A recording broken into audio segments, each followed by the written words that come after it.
The most interesting part of the movie Alex and Emma was the very start of the story, when Alex was sitting in front of his computer all by himself with writer's block, trying to create the first line of his book. And of course, this was 8 months after he was supposed to have started it, and he was already in severe trouble.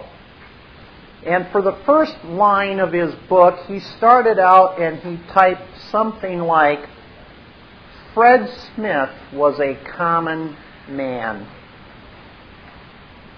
And then Alex looks at that and appeared to be unhappy with it, so he hit the back key and deleted everything, and he retyped the words, "Fred Smith was confused by events in society." And as he looked at that sentence that had replaced the first, he was unhappy with that.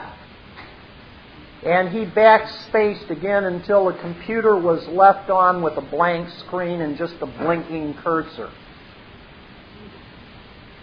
Later on, the conversation between he and Emma went around to the fact that the beginning line of the book or the story is the most important aspect of the book. And he reminded Emma that many, many books that were extremely successful really caught their readers in the opening sentence or two or opening paragraph. Such books as the one that began with, "It was the best of times, it was the worst of times."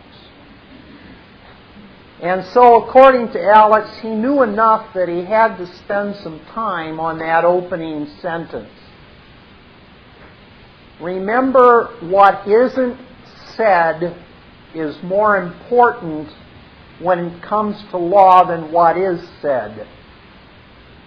And in this particular case, what wasn't said was the two opening lines that were both erased, one having replaced the other, and then itself having been erased.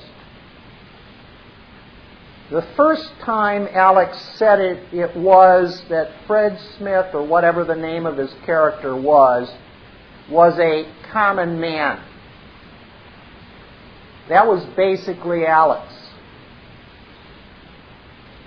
And what replaced that sentence was equal to it. It was the first sentence. And it said Fred Smith was confused by events in society. That sets the tone, basically, for the whole story of Alex and Emma. But not only the events for them, but the events for 99% of everyone in society. Everyone is confused by the events that are taking place in society.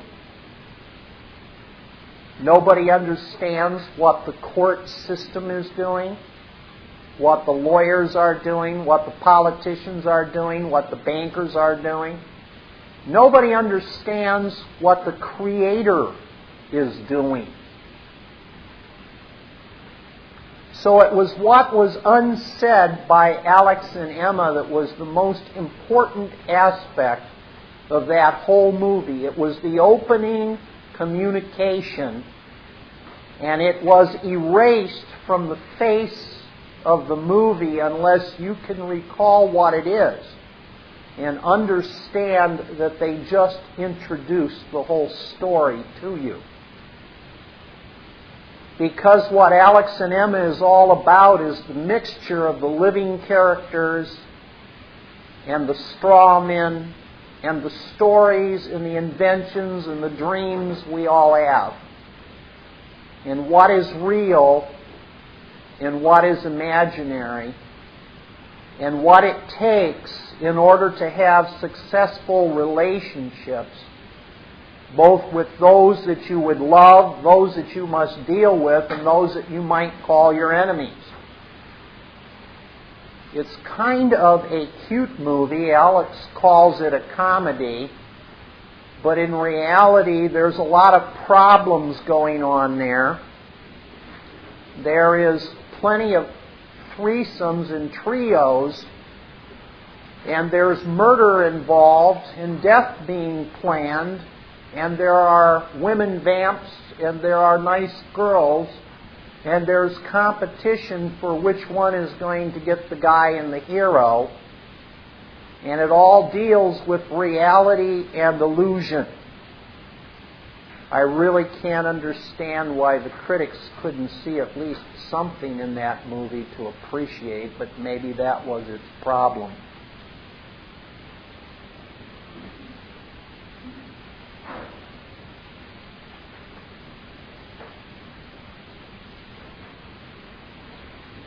There are, let's see, where do I want to go?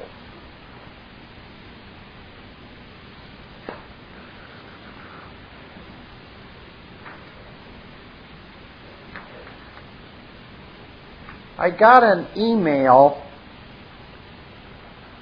again on a gentleman who's a patriot out west, and I presume he is a teacher. Forgive me if I really screw up his name. Dick Simkanin, Simkanin. And it goes, "Greetings, folks. This was an email I received from a guy, I won't mention his name, but he emails a bunch of us a lot. And in the last 2 weeks, it appears that the guy that's done the emails here, there must be an arrest warrant or something out for him, because I got an email from him last week and he was lamenting the fact that he was on the lam running all over the place, hiding because the law enforcement people were at his house. And he didn't want them to pick him up. So evidently he figures the responsible thing to do is to go in hiding and get in his fast getaway car with as many disguises and avoid and evade these people as much as possible. And he is, of course, one of these people that are complaining about all the evil one-world government, the crooked, fraudulent, deceptive attorneys, judges, and prosecutors that don't follow the law, and so they're wrong and he's right. In this particular email, he was talking about one of his friends, and this is how it goes. This one was for immediate action, but I found 2 updates before I sent this email. Though it may be too late for the bond hearing, it is not too late to give other assistance. Dick Simkanin is a key player, patriot leader, and is in need of assistance. Dick was arrested last Friday, and thankfully he was released on Wednesday without bond. So whether he understands it or not, he's on a good start if he knows where to go. It goes on. I am sorry, but I just received this email. My email access for the past 12 days has been limited, and I am receiving 75 to 100 emails per day. It is impossible to read or answer all of these. The Gestapo is still harassing me, which makes my situation even worse. This is beginning to look more and more like a roundup. One key patriot leader after another is being picked up. Dick Simkanin is in need of all the help that he can muster. How many more patriot leaders will be sacrificed before the tolerance will cease? I suppose that's tolerance on the side of patriots, not bringing their guns, their tanks, and their A-bombs to intercede. Oh, what an evil and selfish generation in which we live. America is no longer the land of the free and the brave. It has become the land of cowardice, slaves. Is that why he's running? I don't know. Dick is a man of good character and is being persecuted to make an example of for all the cowardice sheeple. I wish to thank the 40-plus that made the effort to attend the bond hearing on Wednesday. This event should never have happened. Texas Republic, where are you? When is the Lone Star going to fly at the top of the pole over the Capitol? How long do you sit? What good is a government that does nothing? It is time that the infernal revenuers leave the Republic of Texas and stop harassing its citizens. For those who do not know, the Republic of Texas has been an established sovereign nation known to the nations of the world since 1995. Florida almost became a sovereign nation in 1997, but most of its interim rulers were thrown into prison before its first elections could be held. What's wrong with this picture? The sovereign nation of Hawaii has also had a lawful government in place since 1995. Though many of those rulers were also imprisoned. Hawaii has a king. Texas, Florida, Hawaii, and Alaska have never lawfully been part of the United States. Never. The fact is fully documented. The present United States is a fraud.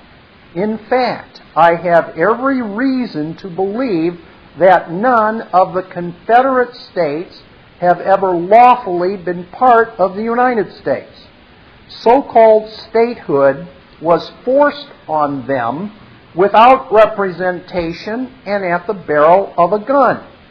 There is a good probability that Indiana, Vermont, Kentucky, and Maryland may not lawfully be states of the United States as well. The so-called state of West Virginia has never been a lawful state. Never.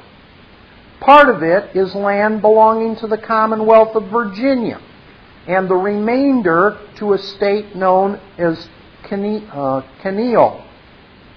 Here is one more for you. The eastern half of Tennessee, commonly referred to as the Cumberland, is lawfully the sovereign state of Franklin. Do not take my word for it. Look it up. The 50 states of the United States is a complete fraud. Even Title IV of the United States Code, Section 1, says that there shall be 48 stars in the field of the flag. So where did the 50 stars come from?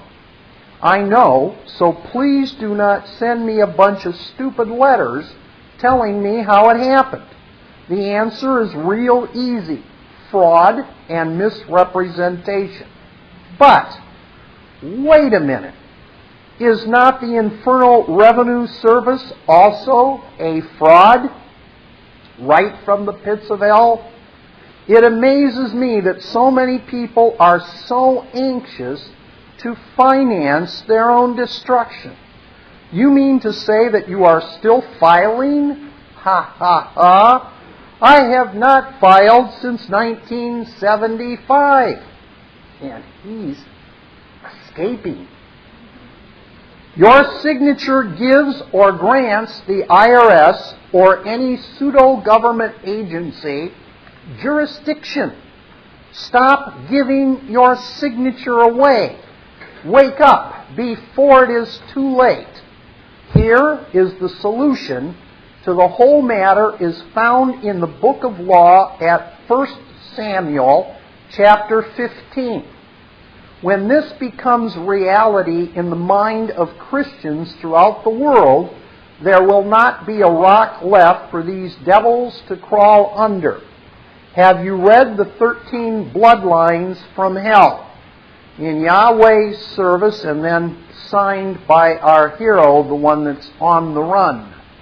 Now, if you go to 1 Samuel chapter 15, you will find a story about the first king of Israel, Saul, who was told by the Creator that he should attack a nation which was giving God's people a particularly bad time.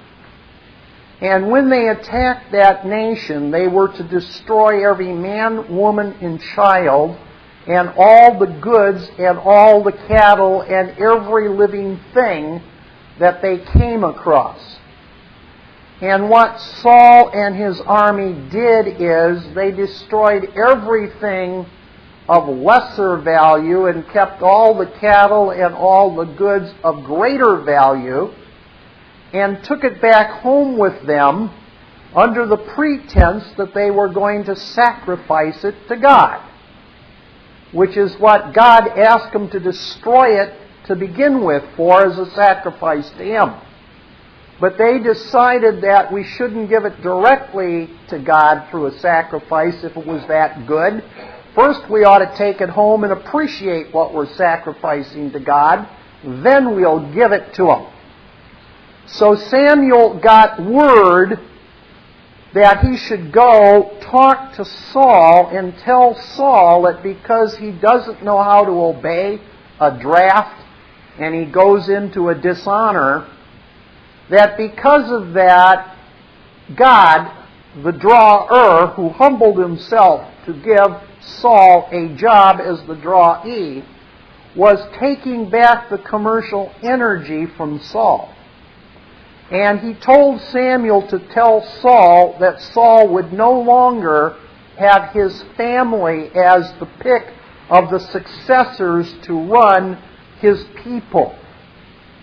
Needless to say, when Samuel showed up and told the king that he wasn't following God's word and that he would no longer have his sons or any of his descendants rule the kingdom, Saul first tried to argue that he did everything that was contained within the draft.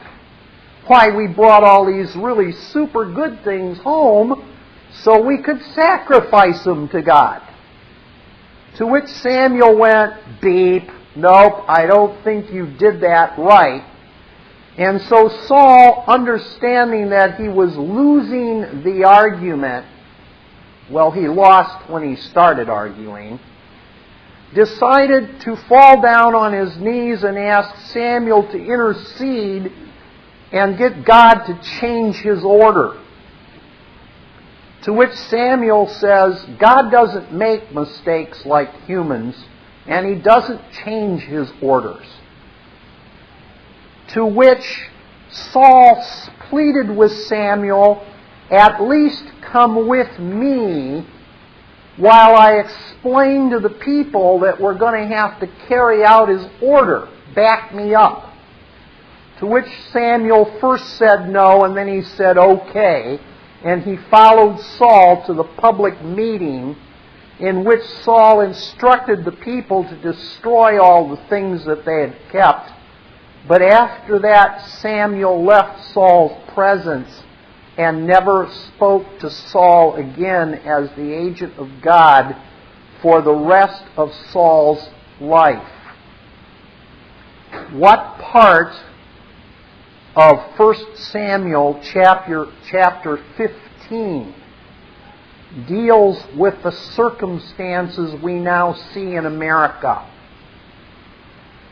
Because it is not the king and the rulers in America which are violating the draft orders of the Creator. It's the Creator's people that are denying those orders and are in dishonor. And so I think our hero has got his whole perspective a little bit backwards. But the purpose of going into this, in addition to a teaching tool, is to show you what's going on with Dick Simconin. Dear friends of liberty, the original message goes on, this is an emergency cell to support Dick Simconin. This message is being sent to a large number of WTP members outside Texas and Oklahoma. Dick Simconin, owner of Aero Customs Plastic in Bedford, Texas, was arrested last Friday on 27 counts of violating federal tax law, including 15 counts of failure to withhold taxes from his employees and 12 counts of filing false documents to obtain a tax refund. Let me break in here for a minute. Remember about a year ago we were talking about all of the employers that were online on a website that were basically saying, we asked the IRS, what is the law requiring us to withhold from employees? And they never came back and told us any. And so therefore they dishonored us, and we have no duty to collect any taxes from our employees, and we've stopped doing it, and you should stop too. Well, I believe Dick Simconin is one of those employers who was following that program. Just to let you know what's going on. Yes, you're right. He was probably one of the guys that put in that full-page advertisement in USA Today where they were challenging the IRS. It goes on. Mr. Simconin has been an outspoken and articulate voice in the tax honesty movement. A detention hearing will be held at 11 o'clock a.m. The Department of Justice will be asking the court to deny bail to keep Simconin in jail until his trial in August, accusing Simconin of being a flight risk. The judge will not be too quick to deny bail if he realizes Simconin has brought many of his friends to the court with him. We have asked those in Texas and Oklahoma to get to his hearing if possible. For everyone else, we would ask for you to attest to your personal knowledge of Simconin's character and assessment of Simconin as a flight risk and prepare an affidavit. Get it notarized and get it to Simconin's office for submission by Simconin's attorney to the judge at the hearing. Yeah, kind of like of buying Cadillacs in Cleveland. Everybody come on down and show your physical support. Do you think it would be good if you brought tanks, Uzis, and other weapons to help show more support? Might be a big party in jail, okay. Because after all, this is a popularity contest. This has nothing to do with the law. A copy of the affidavit text submitted by Bob Schultz in support of Simconin is attached below. Please use your own specific testimony, but feel free to use this as a model affidavit. Simconin's office will leave their fax on all night, etc., etc. The detention hearing will be at 11 a.m. June 25th at the United States District Courthouse in Dallas, Texas. This was emailed on the 25th. Remember, he's already been released. No bond. He's not been released? Judges denied it. He's back in. Okay. Let's show some support and get organized to fight back. Please pass this message on to everyone you know that could respond to this call for support. Then they give you a copy of an affidavit that might be used. More emails. The WTP Congress fills the Dallas Federal Courtroom. Today, June 25th, 2003, at approximately 1 p.m., non-withholding employer Dick Simconin was ordered released from the Fort Worth, Texas jail where he had been held since last Friday morning after being arrested and charged with 27 counts of violating federal income tax law. Assistant U.S. Attorney so-and-so and his lone witness, an IRS criminal investigator agent failed to convince Magistrate Ramirez of any factual basis to back their empty and apparently vindictive assertions that business owner Simconin was both a danger to the community and that he was a flight risk from prosecution. Simconin, owner and principal of Aero Custom Plastics in Bedford, Texas, had been an outspoken critic of the income tax fraud and had ceased all wage withholdings on his employees in 2000. He had presented information about U.S. tax law and the fraud at several previous grand jury proceedings over the last 2 years. So he's obviously arguing facts. Each had refused to indict him. Last week, the Department of Justice rebuffed Simconin's formal request to address the Dallas grand jury that finally indicted him.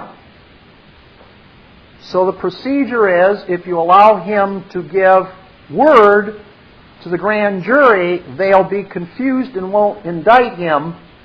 But if you fail to have the grand jury hear his side of the story, you'll have no problem getting an indictment. So, what's the best procedure? The federal government sought to keep Simconin incarcerated until his trial and presumably diminished his ability to prepare for the trial. Why would anyone want to go to trial and argue more facts, which so far has gotten him in trouble?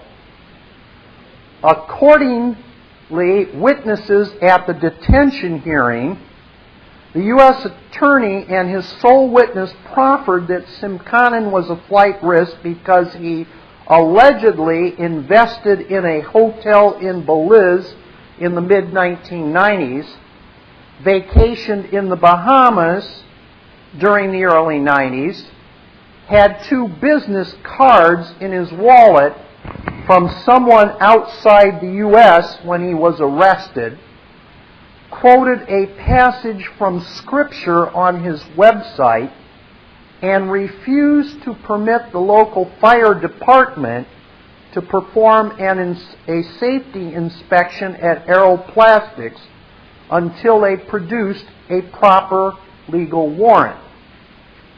The U.S. attorney read from several documents that he subsequently refused to enter into evidence.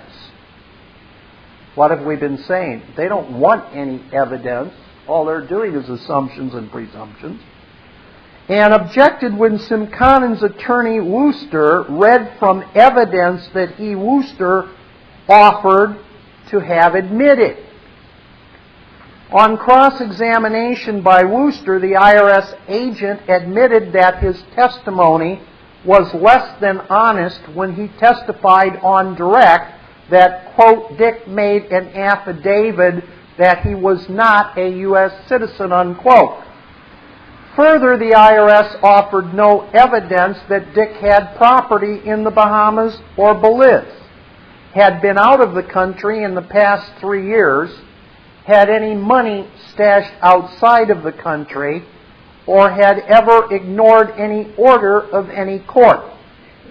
The IRS agent also admitted he had no idea how long the business cards were in his wallet, why they were there, or what they had to do with anything. The IRS agent further admitted that Simconin had no criminal record and did not know or ask if Dick regularly attended church, had any drug problem, had traveled among the states or out of the country any time recently, or about the health of Dick's wife. In short, the government failed to establish any legal or factual basis for incarcerating Simconin as either a flight risk or a danger to the community. Why are they arguing the facts? He's in dishonor for arguing the facts. It's your actions, not your words. The defense presented 2 witnesses, Oh, well, we're definitely the defense here now. We're going to testify. Mrs. Simconen and Simconen's accountant, Wayne Paul, brother of U.S. Representative Ron Paul. The defense reportedly also filed a large number of affidavits that had been quickly generated during the last 2 days from WTP supporters around the nation, attesting to Simconen's character and fitness for release. After the 90-minute hearing, Magistrate Ramirez ordered Simconen released on his own recognizance without bail or other financial encumbrance. His travels will apparently be limited to northern Texas. Simconen is to report to the courtroom of Judge McBride in Fort Worth this Friday, June 27th. Is that where he was reincarcerated? But he's definitely been put back in jail? So he's back in jail. It probably was at that June 27th hearing. 27 is preaching the gospel. Anybody in dishonor can't be out. Approximately 40 FTP Congress volunteers packed the courtroom to such an extent that some people, including Simconen's CPA, were unable to observe the hearing because the court's bailiff strictly limited seating to the several pew-like seating rows reserved for the public. One WTP volunteer said the WTP court watchers no doubt set the all-time occupancy record for the 3 rows of pews in the courtroom. After rendering her verdict against the government, the U.S. Attorney attempted to vacate the courtroom post-haste until he was admonished by Magistrate Ramirez that the proceedings were not complete. This forced U.S. Attorney Jarvis back to his seat, short-circuiting his escape plans and forcing him to exit among the people. After the hearing had been adjourned, the courtroom erupted in a low level of applause, to which Ramirez immediately demanded order in the court. The people then silently exited, saving the exhilaration of the moment. Several additional motions have already been filed by Simconen regarding important constitutional and due process issues. What could be more constitutional than honor? We, the people, will continue to report on this important case that will determine whether or not employers have a legal obligation to withhold from their employees. I venture to say this case will not determine any of the sort. That will be the last thing determined by this whole proceeding. Bob Schultz wants to personally thank the WTP local leadership in Texas and every WTP supporter that took time out of their lives to spread the word about Simconen, attend today's hearing, or send in an affidavit in support of Simconen. Particularly thanks go to Hank Galtz, WTP Texas State Coordinator, and those volunteers that drove several hours to get to Dallas. As was hoped for, the government was denied the usual complicity of the judiciary in their fraudulent and continuing abuse of prosecutorial power. The court delivered justice because we, the people, stood vigilant. So why is he back in 3 days later? Somebody blinked. Probably WTP stayed home. Number one, and in the meantime, they're arguing everything else. Yes, Joe. Yeah, I got an email on that, and the Judge Ramirez that you talked about was not the judge that reneged on the, letting him go. There was another judge who got into the case and overturned that, I don't know what the word is, overturned letting him get out of jail. And the other judge who did that, I understand, is does not have a good track record for honesty. But just as one small tidbit, Simconen had that corporation, he had his company listed as a corporation, which according to the laws I understand required him to withhold that income tax, and I don't want to get into a debate on that. I know people say even a corporation, you don't have to do it, but regardless, he had it as a corporation.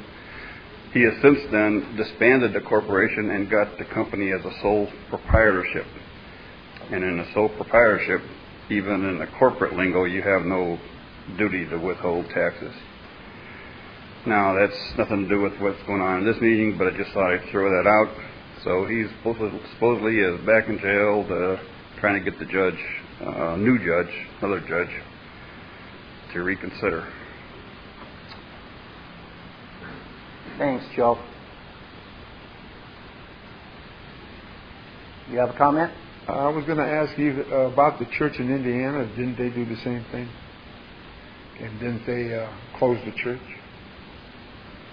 The comment was to whether or not the Baptist Church in Indiana did the same thing, i.e. they did not withhold upon their employees, workers of the church. IRS had a huge bill against them and a lien, and eventually came in and seized the church and sold the church. Yes, basically it was a foreclosure on that because of taxes. The issue isn't the logic of the position. I read an email from somebody in the last week that said that he had an attorney that was arguing a tax case. And he was a patriot attorney. And this attorney got up and eloquently argued positions that his client wanted him to argue. And during a break, the judge invited this attorney into chambers. And the judge said to the attorney, everything, every fact, and all the evidence that you have raised is in fact true, but it's irrelevant. So get off the argument. Because by arguing, you have demonstrated dishonor, which is the prime goal, to show honor to everyone. And when you argue with someone, you're not showing honor. So the issue has nothing to do with the contents or the merits of your argument. It has everything to do with the methodology of arguing the truth of the facts to begin with. So you lose because you are in contempt for dishonor, even though your argument is eloquent. So the issue has nothing to do with the argument of the facts. The facts are all on the moon. How many times must it be explained that the United States and all of the states, counties, and communities are involved in a commercial, corporate business activity that is in a reorganization, and as such they have no character or standing to bring any claims or anything like that against anyone. So why are you arguing facts? They're irrelevant, they're immaterial. You can go through all the logic you want to go through. It just doesn't apply.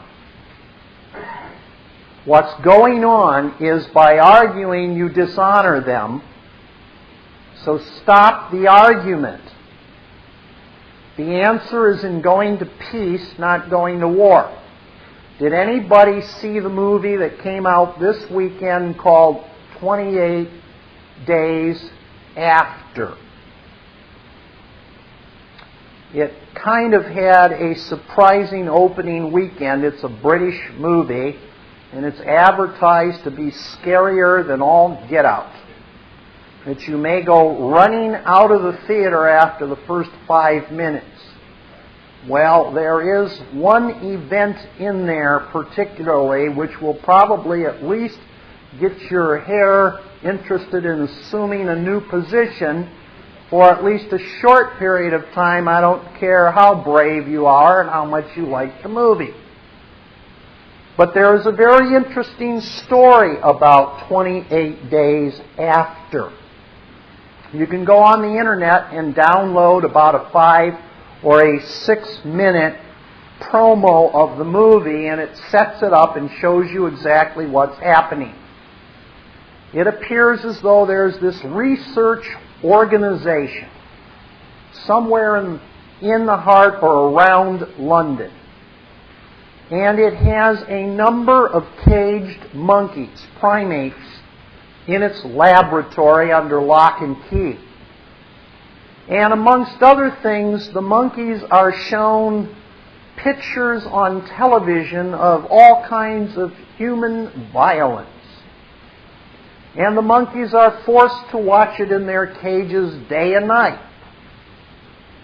There is this peacenik group that has decided that they have to rescue poor, tortured, and punished animals in scientific research centers. It's their life duty to turn loose all of the monkeys and the primates that science has locked up for whatever purpose.